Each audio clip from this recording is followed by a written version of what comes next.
自七的台湾文学研究者张良铁去年所发起的台湾文学国家园区议案，得到文学界热烈的支持。但目前只有文化局的先期规划，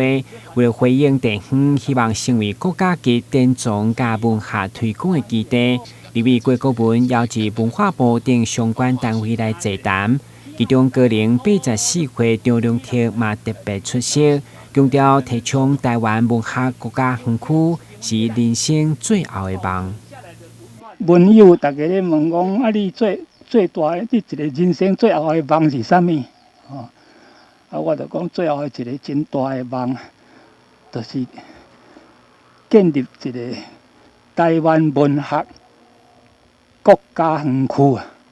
台湾文学国家园区啊。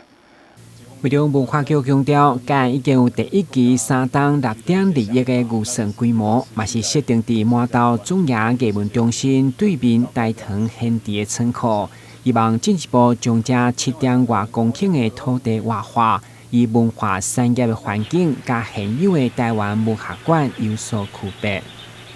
这个文学产业的建构其实但包括人才培育。那当然可能也有一些文学驻村然后出版著作权上面的协助包括设计、行销、数位应用当然影视的运用很多文学除了变成戏可以演戏之外，其实现在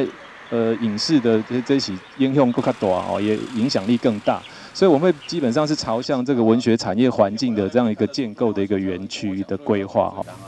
为了争取中央甲地方的共识，嘛避免大塘各种仓库出租予生产事业单位。立委郭国文强调，设置满岛透过群聚，会当将推广的效应做到上大，积极向文化部争取。就是说，今天之所以开这个协调会，是因为有不同的讯息嘛。然后，而且老实讲，我有感受到那外在想要来取得这个空间的这种压力那台糖基本上他们基本上会有一定的压力。我们这速度不再快一点对面可能就变工厂啊，系啊。我讲我无不变的，迄块土地可能变工厂啊，系啊。